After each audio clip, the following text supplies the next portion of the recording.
From Bangalore, Karnataka, as sapphire achiever. ಇವತ್ತಿನ host ಆಗಿ as an anchor, I want to start this programme with a thought for the day. So team work. So teamwork, coming together is the beginning. Keeping together is the progress. Working together is the success. ಅಂತ ಹೇಳುತ್ತಾ ಈ ಒಂದು ಕಾರ್ಯಕ್ರಮವನ್ನು ಒಂದು ಖುಷಿಯಾಗಿ ಶುರು ಮಾಡೋಣ. So ಇವತ್ತು ನಮ್ಮ ಪವರ್ ಹೌಸ್ ಅಂತ ಹೇಳ್ಬೋದು, 1 star director, triple icon king ಅಂತ ಹೇಳ್ಬೋದು, ಇವತ್ತಿನ ಕಾರ್ಯಕ್ರಮ ನಡೆಸ್ಕೊಡ್ತಾ ಇದ್ದಾರೆ. None other than our doctor Hussain Dakhani sir ಅವ್ರನ್ನ ವೇದಿಕೆ ಮೇಲೆ ಈ ಮೈಕ್ ನ ಹ್ಯಾಂಡ್ ಓವರ್ ಮಾಡ್ತಾ ಇದ್ದೀನಿ. Over to you sir. Thank you very much sir. ಮತ್ತೊಮ್ಮೆ ಎಲ್ಲರಿಗೂ ಶುಭೋದಯ. Good morning sir. Good morning. ಬಹಳ ಖುಷಿ ಆಗ್ತಾ ಇದೆ. ಇಷ್ಟು ಜನ ಇವತ್ತು ಒಂದು ಕಲಿಕೆಗೋಸ್ಕರ, ಒಂದು ಲರ್ನಿಂಗೋಸ್ಕರ ಜಾಯ್ನ್ ಆಗಿದ್ದೀವಿ. ಸ್ಕ್ರೀನ್ ವಿಸಿಬಲ್ ಇದೆಯಾ? Yes sir. Okay visible. Okay, thank you. ಈ ದಿನದ ಒಂದು ವಿಶೇಷವಾದ ಐಡಿಯಾಸ್, ನಾಲೆಡ್ಜ್ ಶೇರಿಂಗ್, ಎಕ್ಸ್ಚೇಂಜ್ ಕಾರ್ಯಕ್ರಮಕ್ಕೆ ನಾನು ಮತ್ತೊಮ್ಮೆ ನಿಮ್ಮೆಲ್ಲರಿಗೂ ವೆಲ್ಕಮ್ ಮಾಡ್ತೀನಿ. ನಿನ್ನೆ ಒಂದು ಅದ್ಭುತವಾದ ಜಾವೇದ್ ಸರ್ ಅವರ ಬಿಸ್ನೆಸ್ ಆಪರ್ಚುನಿಟಿ ಪ್ರೆಸೆಂಟೇಷನ್, ಅದರಲ್ಲೂ ವಿಶೇಷವಾಗಿ ನಮ್ಮ CTF ಅಲ್ಲಿರುವಂಥ diamond ಲೀಡ್ರು portable magnetise water device ಬಗ್ಗೆ ಬಹಳ ಚೆನ್ನಾಗಿ ಎಕ್ಸ್ಪ್ಲೈನ್ ಮಾಡಿದ್ರು. ಮೇ ಬಿ CHQ ಅವರು ಎಕ್ಸ್ಪ್ಲೈನ್ ಮಾಡೋದಕ್ಕಿಂತ, ಬೇರೆ ಅದರ್ ಎಕ್ಸ್ಪರ್ಟ್ಸ್ ಎಕ್ಸ್ಪ್ಲೈನ್ ಮಾಡೋಕ್ಕಿಂತ ದಿ ಬೆಸ್ಟ್ ವೇನಲ್ಲಿ ಅರ್ಥ ಆಗೋ ಥರ ಬಟ್ ಹಿಂದಿಯಲ್ಲಿ ಹೇಳಿಕೊಟ್ರು ಅವರು. ಸೊ ಯಾಕೆ ಅದನ್ನು ಕನ್ನಡದಲ್ಲಿ ನಮ್ಮ ಆಡುವ ಭಾಷೆಯಲ್ಲಿ ಆ ಒಂದು ಸಬ್ಜೆಕ್ಟ್ನ ತಗೋಬಾರ್ದಂತ ಇವತ್ತು ನಿಮ್ಮ ಮುಂದೆ ಬಂದಿದ್ದೀವಿ. ಸೊ ಇವತ್ತಿನ ಒಂದು ವಿಶೇಷವಾದ ಕಾರ್ಯಕ್ರಮ ನಮ್ಮ ಪೋರ್ಟಬಲ್ ವಾಟರ್ ಡಿವೈಸ್, ಮ್ಯಾಗ್ನೆಟೈಸ್ ಮಾಡುವಂಥ ವಾಟರ್ ಡಿವೈಸ್ ಬಗ್ಗೆ ನಾವು ಇನ್ಫಾರ್ಮೇಷನ್ನ ತಿಳ್ಕೊಳ್ಳೋಣ. ಮೊಟ್ಟ ಮೊದಲನೇದಾಗಿ ಟ್ರಾನ್ಸ್ಫಾರ್ಮ್ ವಾಟರ್ ಇಂಟು ಸೆಲ್ಯುಲಾರ್ ಫ್ಯೂಯಲರ್ ಅಂತ ಹೇಳ್ತೀವಿ. ನೀರನ್ನು ಸೆಲ್ಯುಲಾರ್ ಇಂಧನವಾಗಿ ಪರಿವರ್ತಿಸಿ. ಒಂದು ಹೊಸ ಪದ ಇದು. ಏನಪ್ಪ, ನೀರನ್ನ ಇಂಧನ ಅಂತ ಯೂಸ್ ಮಾಡ್ತಾ ಇದ್ದಾರೆ. ಎಸ್, ಮುಂದಿನ ಸ್ಲೈಡ್ಗಳಲ್ಲಿ ನಿಮ್ಗೆ ಅರ್ಥ ಆಗ್ತದೆ ಇದು ಹೇಗೆ ಇಂಧನ ಆಗ್ತಾ ಇದೆ. Transform water into cellular fuel, ನಮ್ಮ ಜೀವಕೋಶಗಳಿಗೆ ಇದು ಫ್ಯೂಲ್ ಆಗಿ ವರ್ಕ್ ಆಗ್ತದೆ. Next thing, every thought and breath is powered by water ಅಂತ ಹೇಳ್ತಾ ಇದ್ದಾರೆ. ಪ್ರತಿಯೊಂದು ಆಲೋಚನೆ ಮತ್ತು ಉಸಿರಾಟ ನೀರಿನಿಂದ ನಡೀತದಂತೆ. ಎಷ್ಟೋ ಜನಕ್ಕೆ ಈ ಮಾಹಿತಿ ಗೊತ್ತಿರಲಿಲ್ಲ. ಎಲ್ಲೋ ವಿಜ್ಞಾನದಲ್ಲಿ ಓದಿರ್ಬೋದು 3ನೇ ಕ್ಲಾಸ್ 4ನೇ ಕ್ಲಾಸಲ್ಲಿ. ಎವ್ರಿ ಥಾಟ್ ಆ್ಯಂಡ್ ಬ್ರೀತ್, ನಮ್ಮ ಆಲೋಚನೆ ಮತ್ತು ಉಸಿರಾಟ ಪವರ್ಡ್ ಬೈ, ನೀರಿನಿಂದ ನಡೆಸ್ತದಂತೆ. ಹೇಗೆ ನೋಡಿ, ಬ್ರೈನು 75% ನೀರು ನಡೀತದಂತೆ. ಮಸಲ್ಸ್, ನಮ್ಮ ಸ್ನಾಯುಗಳಂತ ಏನು ಹೇಳ್ತೇವೆ, 76%. ಲಂಗ್ಸು, ಶ್ವಾಸಕೋಶ, ಹೃದಯ, ಯಕೃತ, ಲಿವರ್ ಇರ್ಬೋದು, ಮೂತ್ರಪಿಂಡ, ಕಿಡ್ನಿ, ಮೂಳೆಗಳು, ಬೋನ್ಸು, ರಕ್ತ 83%, 20%, 83%. ಈ ಥರ ಎಲ್ಲ ನೋಡಿದಾಗ ಓವರಾಲ್ ಬಾಡಿ ಏನಾಗಿದೆ, 70% of the human body is water. ಮಾನವನ ದೇಹ 70% ನೀರಿನಿಂದ ಇದೆ. 75% ಆಫ್ ಯುವರ್ ಬ್ರೈನ್ ಇದು H2O. ನಮ್ಮ ಮೆದುಳೇನಿದೆಯಲ್ಲ ವರ್ಕ್ ಆಗೋದು H2O ಅಂದರೆ ನೀರಿನ ಅಣುಗಳು. 75% ನೀರಿಂದ ವರ್ಕ್ ಆಗ್ತಾ ಇದೆ. ಎಂತಹ ಒಂದು ಅದ್ಭುತವಾದ ವಿಷಯ ನಮಗೆ ಬಹಳಷ್ಟು ಜನಕ್ಕೆ ಇಗ್ನೋರ್ ಮಾಡಿದ್ದೀವಿ. ನೀರು ಇಷ್ಟು ಅವಶ್ಯಕತೆ ಇದೆಯಾ? ಎಸ್ ಫ್ರೆಂಡ್ಸ್,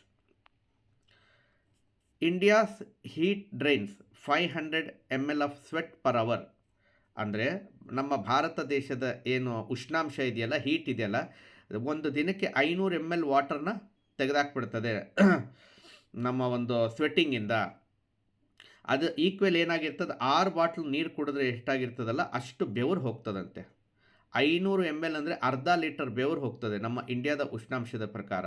ಇದು ಎಷ್ಟಕ್ಕೆ ಸಮ? 6 ಬಾಟಲ್ಗಳಿಗೆ ಸಮ ಅಂತ ಹೇಳ್ತಾ ಇದ್ದಾರೆ. ಕೆಲವೊಂದು ಸಲ ನೀರು ಕುಡಿತೀವಿ ನಾವು, ಬಟ್ ಏನಾಗ್ತದೆ, ದಣಿವು ಆಯಾಸ ಕಡಿಮೆನೇ ಆಗಲ್ಲ ನೋಡಿ. ಇನ್ನೂ ನೀರು ಕುಡಿಬೇಕು ಅಂತಲೇ ಅನ್ನಿಸ್ತಾ ಇರ್ತದೆ. ಯಾಕೆ ಈ ಥರ? ಅದನ್ನು ತಿಳ್ಕೊಳ್ಳೋಣ ನಾವು. ಎರಡನೇದು, ಸಪ್ಲಿಮೆಂಟ್ ನಾಟ್ ಅಬ್ಸಾರ್ಬಿಂಗ್ ಅಂತ ಇರುತ್ತೆ. ಪೂರಕಗಳನ್ನು ಹೀರ್ಕೊಳ್ಳಲ್ಲ. ಏನು ಪರ್ಪಸ್ಗೋಸ್ಕರ ನೀರು ಕುಡಿತಾ ಇದ್ದೀವಲ್ಲ ಅದು ಪೂರ್ತಿ ಆಗ್ತಾ ಇರಲ್ಲ. Ordinary water cannot penetrate cell membranes ಅಂತ ಹೇಳ್ತೀವಿ. ಸಾಮಾನ್ಯ ನೀರೇನಿದೆಯಲ್ಲ ಜೀವಕೋಶದ ಪೊರೆಗಳಿಗೆ ಒಳಗೆ ಹೋಗ್ತಾ ಇಲ್ಲ. ನೀರು ಕುಡಿತೀವಿ ಮತ್ತೆ ಇನ್ನೂ ಕುಡಿಬೇಕು ಅನ್ನಿಸ್ತದೆ.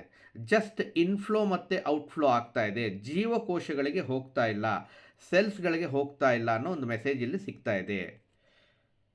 ಆರೋಗ್ಯಕರ ನೀರಿನ ಗುಣಮಟ್ಟ ಹೇಗೆ ಕಂಡುಹಿಡಿಬೇಕು? ಮೊದಲದು ಪ್ಯೂರ್ ಆಗಿರಬೇಕು, ಮಿನರಲ್ ವಾಟರ್ ಆಗಿರಬೇಕು, ಎನರ್ಜಿ ಇರಬೇಕು ಆ ನೀರಲ್ಲಿ, ಅಂದರೆ ಮ್ಯಾಗ್ನೆಟೈಸ್ ಆಗಿರಬೇಕು, ಹ್ಯೂಮನ್ ರಿಸೋರ್ಸಸ್ನ ಮಿಶ್ರಣ ಇರ್ತದೆ ಅದರಲ್ಲಿ. ಮೂರನೇದು ಆ್ಯಕ್ಟಿವಿಟಿ, ಸ್ಮಾಲ್ ಕ್ಲಸ್ಟರಲ್ಲಿ ಅದು ಇರಬೇಕು, ಸಣ್ಣ ಗುಂಪುಗಳಿರಬೇಕು. ನೀರೇನಿದೆಯಲ್ಲ ನೀರಲ್ಲಿ ಅಣುಗಳಿರ್ತದೆ, ಆ ಅಣುಗಳೇನಾಗಿರ್ತದೆ ಗುಂಪಾಗಿರ್ತದೆ, ದೊಡ್ಡ ದೊಡ್ಡ ಗುಂಪಾಗಿರ್ತದೆ. ಸೆಲ್ಸ್ ಒಳಗಡೆ ಜೀವಕೋಶಗಳ ಒಳಗಡೆ ಹೋಗಬೇಕಂದ್ರೆ ಚಿಕ್ಕ ಚಿಕ್ಕ ಗುಂಪುಗಳಾದರೆ ಮಾತ್ರ ಆ ಅಣುಗಳು ಸೆಲ್ಸ್ ಒಳಗಡೆ ಹೋಗ್ತದೆ.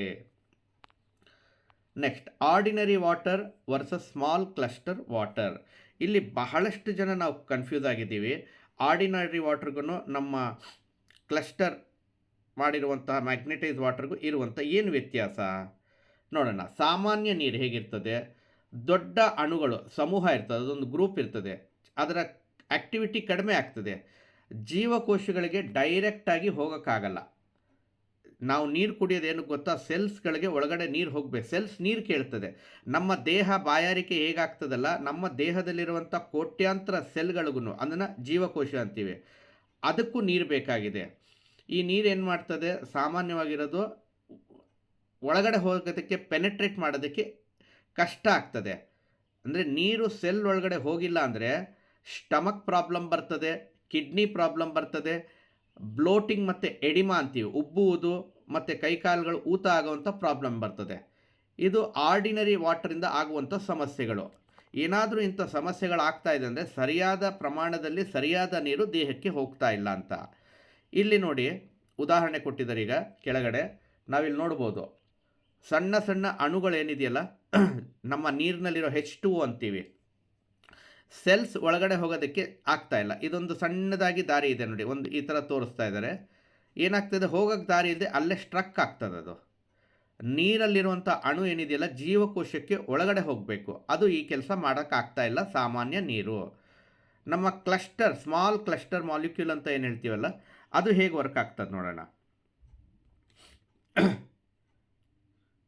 ಸಣ್ಣ ಗುಂಪುಗಳು ಏನಿದೆಯಲ್ಲ ಅಣುಗಳು, ಅದು ಹೆಚ್ಚಿನ ಚಟುವಟಿಕೆ ಮಾಡ್ತದೆ, ಒಂದು ಸಾಫ್ಟು ಮತ್ತು ಸ್ಮೂತ್ನೆಸ್ ಕೊಡ್ತದೆ, ಒಂದು ಸ್ವೀಟ್ನೆಸ್ ಕೊಡ್ತದೆ. ನೀರು ಬಹಳ ಟೇಸ್ಟಿಯಾಗಿರ್ತದೆ ಕುಡಿಯೋದಕ್ಕೆ. ಆಕ್ಸಿಜನ್ ಲೆವೆಲ್ ಇರ್ತದೆ, ಆಮ್ಲಜನಕ ಮಟ್ಟ ಹೈ ಇರ್ತದೆ ಅದರಲ್ಲಿ. ಕ್ವಿಕ್ಕಾಗಿ ಏನು ಮಾಡ್ತದೆ? ಜೀವಕೋಶಗಳಿಗೆ ಒಳಗೆ ಹೋಗ್ತದೆ, ಜೀವಕೋಶಕ್ಕೆ ಬೇಕಾಗಿರುವಂತಹ ಆ್ಯಕ್ಟಿವಿಟೀಸ್ ಮಾಡೋದಕ್ಕೆ ಇದು ಹೆಲ್ಪ್ ಮಾಡ್ತದೆ. So this is the difference. ಇಲ್ಲಿ ಮತ್ತೆ ನಾವು ನೋಡ್ಬೋದು ನೋಡಿ, ಇಟ್ಸ್ ಬ್ಲಾಕ್ ಡಾಟ್ಸ್ ಏನಿದೆಯಲ್ಲ ಅದು H2O ಅಣು, ನೀರಿನ ಅಣು ಮಧ್ಯದಲ್ಲಿ ಈಸಿಯಾಗಿ ಹೋಗ್ತಾ ಇದೆ. ಇಟ್ ಮೀನ್ಸ್ ಪೆನೆಟ್ರೇಟ್ ಆಗ್ತಾ ಇದೆ. ನಾವು ಕುಡಿಯುವಂಥ ನೀರು ಸೆಲ್ಸ್ಗಳಿಗೆ ಹೋಗಿ ತಲುಪಬೇಕು, ಬಟ್ ನಾರ್ಮಲ್ ನೀರಲ್ಲಿ ಅದು ತಲುಪಕ್ಕೆ ಆಗ್ತಾ ಇಲ್ಲ. This is what the problem we are facing ಅಂತ ನಾವು ಇಲ್ಲಿ ಪ್ರಾಬ್ಲಮ್ನ ಫೇಸ್ ಮಾಡ್ತಾ ಇದ್ದೀವಿ. ವಾಟರ್ ಮಾಲಿಕ್ಯೂಲ್ಸ್ ಅಂತ ಮತ್ತೆ ಒಂದು ಎಕ್ಸಾಂಪಲ್ ಮುಖಾಂತರ ಕೊಡ್ತಾ ಇದ್ದಾರೆ ನೋಡಿ, ಎಷ್ಟು ಬ್ಯೂಟಿಫುಲ್ ಆಗಿ ಅವ್ರು ಹೇಳ್ತಾ ಇದ್ದಾರೆ. ನೀರಿನ ಅಣುಗಳು, ಹೌ ಸೆಲ್ ಡ್ರಿಂಕ್ಸ್ ವಾಟರ್. ಇದೊಂಥರ ಆಶ್ಚರ್ಯಚಕಿತವಾದ ಮಾತು ಅನ್ನಿಸ್ಬೋದು, ಮಕ್ಳಿಗೆ ಹೇಳ್ದಂಗೆ ಆಗ್ತದೆ. How cells drink water. ಜೀವಕೋಶನೂ ನೀರು ಕುಡಿತದ? ಎಸ್. ಹೇಗೆ ಕುಡಿತದೆ ನೋಡಿ, ಅಲ್ಲಿ ಒಂದು ಆ್ಯರೋ ಕೀ ಮಾಡಿ ತೋರಿಸ್ತಾ ಇದ್ದಾರೆ. ಇಲ್ಲಿ ಆಕ್ವೆಫೋರಿನ್ ಇದೆ, ಒಂದು 2NM ಇದೆ. 2NM ನ್ಯಾನೋಮೀಟ್ರ್ ಒಂದು ಅಳತೆ ಅದು. ಈ ಅಳತೆಯಲ್ಲಿ ಆಕ್ವಫೋರಿಯಮ್ ಅಂತ ಹೇಳ್ತೀವಿ, ಅದು ನೀರಿನ ಚಾನಲ್ಗಳು ಅಂತೀವಿ, ಅದನ್ನು ಜಲವಾಹಿನಿಗಳಂತೀವಲ್ಲ ಆ ಥರ ಈಸಿಯಾಗಿ ಪೆನೆಟ್ರೇಟ್ ಆಗ್ತದೆ. ಅದೊಂದು ಸೆಲ್ಲು, ಆ ಸೆಲ್ ಒಳಗಡೆ ನೀರು ಹೋಗೋದಕ್ಕೆ ಹೆಲ್ಪ್ ಆಗ್ತದೆ. ಅಂದರೆ ಮಾಲಿಕ್ಯೂಲ್ ಚಿಕ್ಕದಾಗಿದೆ. ಬೇರೆ ಸಾಮಾನ್ಯ ನೀರೇನಾಗ್ತದೆ? ಚಿಕ್ಕದಿರಲ್ಲ, ದೊಡ್ಡದಿರ್ತದೆ. ಹಾಗಾಗಿ ಕುಡಿಯೋಕ್ಕೆ ನಮಗೆ ಆದರೂ ಕೂಡ ನಮಗೆ ಬೇಕಾಗಿರುವಂತಹ ಎಸೆನ್ಷಿಯಲ್ ರಿಕ್ವೈರ್ಮೆಂಟ್ ಅದರಿಂದ ಪೂರ್ತಿ ಆಗಲ್ಲ. Safe water is basic, living water is premium. ಹೌದು, ಸೇಫ್ ವಾಟರ್ ಬೇಸಿಕ್ಕಾಗಿ ಏನಾಗಿರ್ತದೆ? ಸೇಫ್ ಆಗಿದೆ ಅಷ್ಟೇ ಅದು, ಬಟ್ ಅದು ನಮ್ಮ ಪರ್ಪಸ್ ಫುಲ್ಫಿಲ್ ಮಾಡ್ತಾ ಇಲ್ಲ. ಸೊ ಇದರಲ್ಲಿ ಸುರಕ್ಷಿತ ನೀರು, ಮೂಲಭೂತವಾದದ್ದು ಜೀವಂತ ನೀರು ಪ್ರೀಮಿಯಮ್ ಆಗಿರ್ತದೆ, ನಮಗೆ ಬೇಕೇ ಬೇಕು. ಸೊ ಈಗ ತಿಳ್ಕೊಳ್ಳೋಣ ಮ್ಯಾಗ್ನೆಟೈಟ್ ಫೀಲ್ಡ್ ಎಫೆಕ್ಟ್ ಏನೇನಿದೆ, ಯಾವ ಥರ ಇದು ವರ್ಕ್ ಆಗ್ತದೆ magnetise water. Friends, magnetise water ನೋಡಿ, ನೀರಿನ ಅಣುಗಳ ಮೇಲೆ ಕಾಂತಿ ಏನಿದೆಯಲ್ಲ ಅದೊಂದು ಮ್ಯಾಗ್ನೆಟೈಸ್ ಮಾಡ್ತದೆ. ಈ ನೀರಿನ ಅಣುಗಳ ರಚನೆ ಬದಲಾವಣೆ ಮಾಡ್ತದೆ. ಅದರ ಒಂದು ಮಾಲಿಕ್ಯುಲರ್ ಸ್ಟ್ರಕ್ಚರ್‌ನ ಹೊಡೆದಾಕಿ ಸಣ್ಣದಾಗಿ ಮಾಡ್ತದೆ. ನೀರು ಈಸಿಯಾಗಿ ನಮ್ಮ ಸೆಲ್ಸ್ ಒಳಗಡೆ ಹೋಗೋದಕ್ಕೆ ಹೆಲ್ಪ್ ಮಾಡ್ತದೆ ಈ magnetise. Effect of magnetic field on dissolved oxygen. Oxygen ಲೆವೆಲಲ್ಲಿ ಇರುವಂಥ ನೀರಿನ ಒಂದು ಆಮ್ಲಜನಕ ಏನಾಗಿರ್ತದೆ ಅದನ್ನು ಅಂಶ ಹೆಚ್ಚು ಮಾಡಿ ಗುಣಮಟ್ಟ ಸುಧಾರಿಸಿ ಜೀವಕೋಶಗಳಲ್ಲಿ ಅಂದರೆ ನಮ್ಮ ಮೆಟಬಾಲಿಸಮ್ ಸಿಸ್ಟಮಲ್ಲಿ ಕೂಡ ಹೆಲ್ಪ್ ಮಾಡ್ತದೆ. ನಮ್ಮ ಒಂದು ಚಯಾಪಚಯ ಅಂತ ಏನು ಹೇಳ್ತೀವಿ, ನಮ್ಮ ಜೀರ್ಣಕ್ರಿಯೆ ಅಂತ ಏನು ಹೇಳ್ತೀವಿ, ಅದಕ್ಕೂ ಕೂಡ ಇದು ಸಪೋರ್ಟ್ ಮಾಡ್ತದೆ ಮ್ಯಾಗ್ನೆಟಿಕ್ ಫೀಲ್ಡು. ಬ್ಲಡ್ ಲಿಪಿಡ್ಸ್ ಮತ್ತು ಬ್ಲಡ್ ವಿಸ್ಕೋಸಿಟಿ ವೆರಿ ಇಂಪಾರ್ಟೆಂಟ್. ನೋಡಿ, ಕರೆಕ್ಟಾಗಿ ನೀರು ಕುಡಿಲಿಲ್ಲ ಅಂದರೆ ರಕ್ತದಲ್ಲಿರೋ ಕೊಬ್ಬು ಕೂಡ ಕಡಿಮೆ ಆಗಲ್ಲ, ಜಾಸ್ತಿ ಆಗ್ತದೆ. ನಾವು ತಿನ್ನೋ ಆಹಾರ ಆಗಿರ್ತದೆ. ಬ್ಲಡ್ ವಿಸ್ಕೋಸಿಟಿ, ಆ ಫ್ಲೋ ಮತ್ತು ಥಿಕ್ನೆಸ್ ಕೂಡ ದಪ್ಪ ಆಗಿರ್ತದೆ. ಅದೇ ನಾವು ಮ್ಯಾಗ್ನೆಟೈಸ್ ನೀರು ಕುಡಿಯೋದ್ರಿಂದ ಏನಾಗ್ತದೆ, ರಕ್ತದಲ್ಲಿರುವಂಥ ಕೊಬ್ಬು ಕೂಡ ಕಡಿಮೆ ಆಗ್ತದೆ ಮತ್ತು ಫ್ಲೋ ಏನಿದೆಯಲ್ಲ ಈಸಿ ಆಗ್ತದೆ. ಆ ಥಿಕ್ನೆಸ್ಸು, ಆ ಜಿಗಿಟ್ ಅಂತ ಏನು ಹೇಳ್ತೀವಲ್ಲ, ಜಿಗುಟು, ಅದು ಕೂಡ ಕಡಿಮೆ ಆಗ್ತದೆ. ಜಸ್ಟ್ ನೀರು ಕುಡಿಯೋದ್ರಿಂದ, ಒಂದು ಒಳ್ಳೆ ಮ್ಯಾಗ್ನೆಟೈಸ್ ನೀರು ಕುಡಿಯೋದ್ರಿಂದ ಎಷ್ಟೆಲ್ಲ ಬೆನಿಫಿಟ್ ಸಿಗ್ತಾ ಇದೆ ನೋಡಿ ನಮಗೆ. ನೆಕ್ಸ್ಟ್ ನೋಡೋಣ ನಾವು ನಮ್ಮ revitalise your vitality, elevate your wellness ಅಂತೀವಿ. ನಮ್ಮ ಚೈತನ್ಯವನ್ನು ಪುನರ್ಜೀವನಗೊಳಿಸ್ತದೆ, ನಮ್ಮ ಸ್ವಾಸ್ಥ್ಯ ವೆಲ್ನೆಸ್ನ ಹೆಚ್ಚಿಸ್ತದೆ ಇಂಥ ನೀರು. ಜಸ್ಟ್ ನೀರು ಕರೆಕ್ಟಾಗಿ ಮ್ಯಾಗ್ನೆಟೈಸ್ ಇರೋಂಥ ಕುಡಿಯೋದ್ರಿಂದ ಏನು ಬೆನಿಫಿಟ್ ಇದೆ ನೋಡಿ. Blood status 20 minutes before drinking water. Blood ಈ ಥರ ಇದೆ, 20 ನಿಮಿಷ ಕುಡಿಯೋಕ್ಕಿಂತ ಮುಂಚೆ ಮ್ಯಾಗ್ನೆಟೈಸ್ ವಾಟ್ರು. ಅದೇ ಮ್ಯಾಗ್ನೆಟೈಸ್ ವಾಟರ್ ಕುಡಿದ ಮೇಲೆ ಏನಾಗ್ತದೆ, ಸ್ಮಾಲ್ ಕ್ಲಸ್ಟರಲ್ಲಿ ಹೇಗೆ ಬರ್ತಾ ಇದೆ ನೋಡಿ. Blood status 20 minutes after the drinking small molecular. ಸಣ್ಣ ಅಣುಗಳಾಗಿ ನೀರು ಅದೇನಾಗ್ತದೆ, ಕನ್ವರ್ಟ್ ಆಗ್ತದೆ. ಈಸಿಯಾಗಿ ರಕ್ತದಲ್ಲಿ ಅದು ಸಂಚರಿಸ್ತದೆ, ರಕ್ತದಲ್ಲಿರುವಂಥ ಕೊಬ್ಬನ್ನು ಕರಗಿಸ್ತದೆ. ಇದಿಷ್ಟೇ ಅಲ್ಲ, ನಮಗೆ ಇಲ್ಲಿ ಹ್ಯೂಮನ್ ರಿಸೋನೆನ್ಸ್ ಅಂದರೆ ಕೆಲವೊಂದು ಸಲ ನಮ್ಮ ದೇಹಕ್ಕೆ ಒಂದು ಕಾಂತಿ ಕೊಡುವಂಥದ್ದು, ನೆಮ್ಮದಿ ಕೊಡುವಂತಹ ಒಂದು ಮೆಗಾ ಹರ್ಟ್ಸ್ ಅಂತ ಹೇಳ್ತೀವಿ, ಎಲೆಕ್ಟ್ರೋಮ್ಯಾಗ್ನೆಟಿಕ್. ಇದು ನ್ಯಾಚುರಲ್ ಆಗಿ ಈ ಭೂಮಿಯಿಂದ ಸಿಗುವಂತಹ ಒಂದು ಸಪೋರ್ಟ್ ಸಿಸ್ಟಮ್ ಅಂತೀವಿ. ಇದನ್ನು ಕೂಡ ನಾವು ನೀರಲ್ಲಿ ಕನ್ವರ್ಟ್ ಮಾಡಿ ಯೂಸ್ ಮಾಡುವಂಥ ಅವಕಾಶ ನಮಗೆ ಇಲ್ಲಿ ಕಂಪನಿ ನಮಗೆ ಈ ಒಂದು ಪೋರ್ಟಬಲ್ ಡಿವೈಸಲ್ಲಿ ಕೊಡ್ತಾ ಇದೆ. ಏನು ಬೆನಿಫಿಟ್ ಆಗ್ತದೆ ಈ ಒಂದು ಮ್ಯಾಗ್ನೆಟೈಸ್ ವಾಟರ್ ಜೊತೆಯಲ್ಲಿ ಹ್ಯೂಮನ್ ರಿಸೋರ್ಸಸ್ಸಿಂದ? ನಮ್ಮ ಒಂದು ಎನ್ವಿರಾನ್ಮೆಂಟ್ ಏನಿದೆಯಲ್ಲ ಕೂಲ್ ಆಗ್ತದೆ. ಇದು ಹ್ಯೂಮನ್ ರಿಸೋನೆನ್ಸ್, ಹ್ಯೂಮನ್ ಅನ್ನೋದು ಒಂದು ಹೆಸರು. ಭೌತಶಾಸ್ತ್ರಜ್ಞರು ಇವರು, ಜರ್ಮನ್ ದೇಶದವರು 1952ರಲ್ಲಿ ಇದನ್ನು ಕಂಡುಹಿಡಿದಿದ್ದಾರೆ. ಇದರಿಂದ ಏನಾಗ್ತದೆ, ದೊಡ್ಡ ಅಣುಗಳೇನಿದೆಯಲ್ಲ ಅದನ್ನು ಚಿಕ್ಕದಾಗಿ ಮಾಡಿ ನೀರಲ್ಲಿ ಪೆನಿಟ್ರೇಟ್ ಮಾಡೋಕ್ಕೂ ಕೂಡ ಹೆಲ್ಪ್ ಮಾಡ್ತದೆ. ನಾವಿದನ್ನು M1 ಮೋಡಲ್ಲಿಟ್ಟಾಗೂ ವರ್ಕ್ ಆಗ್ತದೆ, M2ನಲ್ಲಿಟ್ಟಾಗ ಈ ಮೋಡಲ್ ಇದು ವರ್ಕ್ ಆಗ್ತದೆ. ಇದರಿಂದ ಏನಾಗ್ತದೆ, ನಮ್ಮ ರಕ್ತದಲ್ಲಿ ಲಿಪಿಡ್ ಪ್ರೊಫೈಲ್ನ ಮೇಂಟೈನ್ ಮಾಡ್ತದೆ, ರಕ್ತನ ಈಸಿಯಾಗಿ ಫ್ಲೋ ಮಾಡೋದಕ್ಕೆ ಹೆಲ್ಪ್ ಮಾಡ್ತದೆ ಈ ಒಂದು ಹ್ಯೂಮನ್ ರಿಸೋರ್ಸಸ್ ಮುಖಾಂತರ ಅಂತಲೂ ಆ ವಿಜ್ಞಾನಿ ಹೇಳ್ತಾ ಇದ್ದಾರೆ. ಯಾವ ಥರ ತರಂಗಾಂತರಗಳು ವರ್ಕ್ ಆಗ್ತದೆ ಅನ್ನೋದಕ್ಕೆ ಉದಾಹರಣೆ ಇದೆ. ಇದು ಕಂಪ್ಲೀಟಾಗಿ ಆ್ಯಸ್ ಇಟ್ ಈಸ್ ಕನ್ನಡದಲ್ಲಿ ಹೇಳಿದ್ರೆ ಅರ್ಥ ಆಗಲ್ಲ ಅಂತ ಇಂಗ್ಲೀಷಲ್ಲಿರೋ ಪದನೇ ನಾವು ಅರ್ಥ ಮಾಡ್ಕೊಳ್ಳೋಕೆ ಪ್ರಯತ್ನ ಪಡಬೇಕು. Human waves resonance with the brain's bio electrical activity due to their frequency, proximity to relaxation and sleep brain waves. ನಮಗೆ ಒಳ್ಳೆ ನಿದ್ದೆ ಮಾಡೋದಕ್ಕೆ ಸಹಾಯ ಮಾಡ್ತದೆ, ಮೆದುಳು ಚೆನ್ನಾಗಿ ಕೆಲಸ ಮಾಡೋದಕ್ಕೆ ಆಲ್ಫಾ ಮತ್ತು ತೀಟಾ ವೇವ್ಸ್ ಅದಕ್ಕೆ ಕನೆಕ್ಟ್ ಆಗ್ತದೆ. This natural resonance modulates melatonin secretion potentially supporting improved sleep quality and facilitating the brain transition into relaxed and sleep stress. ಒಂದೇ ವಾಕ್ಯದಲ್ಲಿ ಹೇಳಬೇಕಂದ್ರೆ ವಿಶ್ರಾಂತಿ ಮತ್ತು ನಿದ್ದೆ ಏನಿದೆಯಲ್ಲ ಅದರ ಗುಣಮಟ್ಟ ಇದು ಜಾಸ್ತಿ ಮಾಡ್ತದೆ M2ನ ಮೋಡ್ನಲ್ಲಿ ಇಟ್ಕೊಂಡಾಗ. ನೆಕ್ಸ್ಟ್ ನೋಡೋಣ, ಡೆಡ್ ವಾಟರ್ ಅದು ಹೇಗಾಗ್ತದೆ, ಎಲೆಕ್ಟ್ರಿಫೈಡ್ ಲಿವಿಂಗ್ ವಾಟರ್ ಆಗ್ತದೆ. ಒಂದು ಎಲೆಕ್ಟ್ರಿಕಲ್ ಶಾಕ್ ಕೊಟ್ಟ ಹೇಗಿರ್ತದಲ್ಲ ಆ ಥರ ಆಗ್ತದೆ. ಮ್ಯಾಗ್ನೆಟಿಕ್ ಮತ್ತು ಹ್ಯೂಮನ್ ರಿಸೋರ್ಸಸ್ ಇರುವಂತಹ ಎರಡು ಕಾಂಬಿನೇಷನಲ್ಲಿರುವಂಥ ಒಂದು ಡಿವೈಸ್ ಆಗಿರೋದ್ರಿಂದ ಎಗೇನ್ ನೀರೇನಾಗ್ತಾ ಇದೆ, ಸೆಲ್ಯುಲಾರ್ಗೆ ಇಂಧನವಾಗಿ ಪರಿವರ್ತನೆ ಆಗ್ತಾ ಇದೆ. Transform water into cellular fuel ಅಂತ ಹೇಳ್ತೀವಿ. ನಾವೀಗಾಗಲೇ ಇದರದ್ದು ಟೆಸ್ಟ್ ರಿಪೋರ್ಟ್ಸ್ಗಳೆಲ್ಲ ನೋಡಿದ್ದೀವಿ, ಒಬ್ಬ ವ್ಯಕ್ತಿಯ ರಿಪೋರ್ಟ್ನ ಕೂಡ ನೋಡಿದ್ದೀವಿ. ವೆಂಟಾಂಗ್ ಡಿವೈಸು ಮತ್ತು ಈ ನೀರು ಕುಡಿದಿರೋದ್ರಿಂದ 23 ದಿನದಲ್ಲಿ ಅವರ ಬ್ಲಡ್ ರಿಸಲ್ಟ್ ರಿಪೋರ್ಟ್ನ ಅವರು ತೋರಿಸ್ತಾ ಇದ್ದಾರೆ.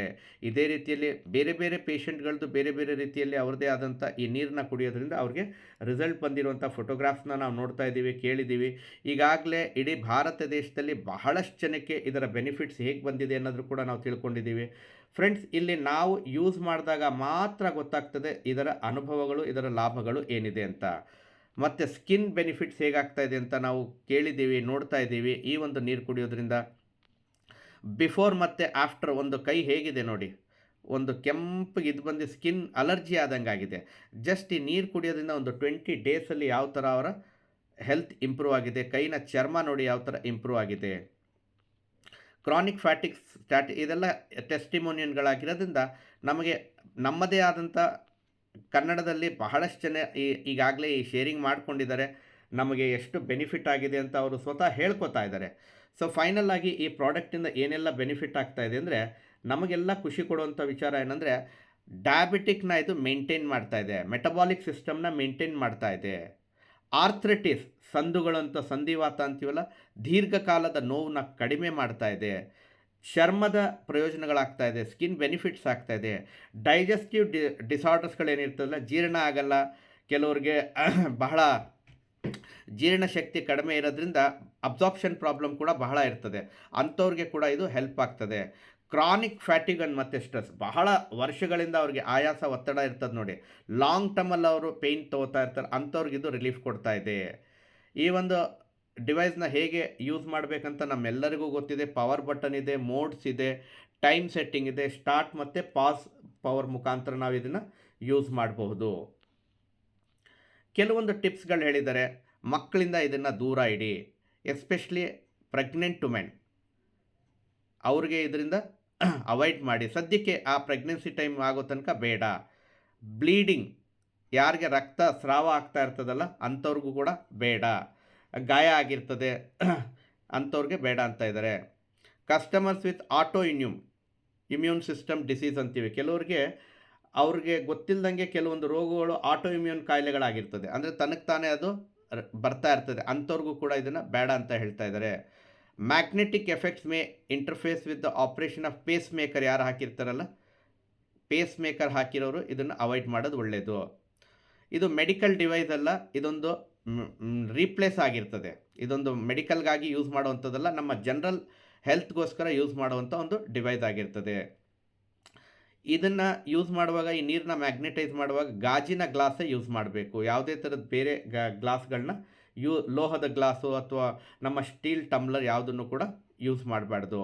ಮೇಂಟೆನೆನ್ಸ್ ಮೆಥಡ್ ಹೇಳ್ತಾ ಇದ್ದಾರೆ. It is recommended to clean the device with a cloth before and after use, keep it clean. ನೀರು ಬಿದ್ದಿರ್ತದೆ, ಅದನ್ನು ಇಮಿಡಿಯೇಟಾಗಿ ಕ್ಲೀನ್ ಮಾಡಿ ನಾವು ಇಟ್ಕೋಬೇಕು. Transform water into cellular level, ಮತ್ತೊಮ್ಮೆ ಹೇಳ್ತಾ ಇದ್ದಾರೆ, ಇದು ಇಡೀ ಕುಟುಂಬಕ್ಕಾಗ್ತದೆ. ಲಿವಿಂಗ್ ವಾಟರ್, ಜೀವಂತ ನೀರಾಗ್ತದೆ. ಝೀರೋ ಕನ್ಸ್ಯೂಮಬಲ್ಸ್, ಯಾವುದೇ ರೀತಿಯಲ್ಲಿ ಬೇರೆ ವಸ್ತುಗಳನ್ನ ಯೂಸ್ ಮಾಡದೆ ಇದನ್ನು ಮಾತ್ರ ಯೂಸ್ ಮಾಡಿದ್ರು ಸಾಕು. ಮಲ್ಟಿಪಲ್ ಸಿನಾರಿಯೋಸ್, ಮಲ್ಟಿಪಲ್ ಯೂಸ್, ಅದೇ ಎಷ್ಟು ಸಲ ಬೇಕಾದರೆ ನಾವು ಮ್ಯಾಗ್ನೆಟೈಸ್ ವಾಟರ್ನ ಮಾಡಿ ಕುಡಿಬೋದು. ಈಗಾಗಲೇ ನಮಗೆ ಗೊತ್ತಿದೆ ಇದರ DP ಪ್ರೈಸು $250 ಇದೆ, 21,250 PV, $175 ಇದೆ. ಇದರ MRP ಬಂದು 25,500. ಈಗಾಗಲೇ ನಮಗೆ ಆಫರಲ್ಲಿ ಕೂಡ ಈ ಪ್ರಾಡಕ್ಟ್ ಸಿಗ್ತಾ ಇದೆ. ಸೊ ಈ ಒಂದು ಮಾಹಿತಿ ಕನ್ನಡದಲ್ಲಿ ಕರೆಕ್ಟಾಗಿ ನಾವು ಅರ್ಥ ಮಾಡಿಕೊಂಡ್ರೆ ಈ ಮ್ಯಾಗ್ನೆಟೈಸ್ ಡಿವೈಸ್ ಯಾಕೆ ಬೇಕು ಅಂತ ಕೂಡ ನಮಗೆ ಅರ್ಥ ಆಗ್ತದೆ ಫ್ರೆಂಡ್ಸ್. ಸೊ ಇದರಲ್ಲಿ ಬಹಳಷ್ಟು ನಿಮಗೆ ಪ್ರಶ್ನೆಗಳು ಬರ್ಬೋದು, ಚಾಲೆಂಜಸ್ಗಳು ಬರ್ಬೋದು, ಗೊತ್ತಿಲ್ಲದೆ ಏನು ಹೇಳಬೇಕು ಅನ್ನೋದು ಗೊತ್ತಾಗಲ್ಲ ಸಮ್ಟೈಮ್ಸ್.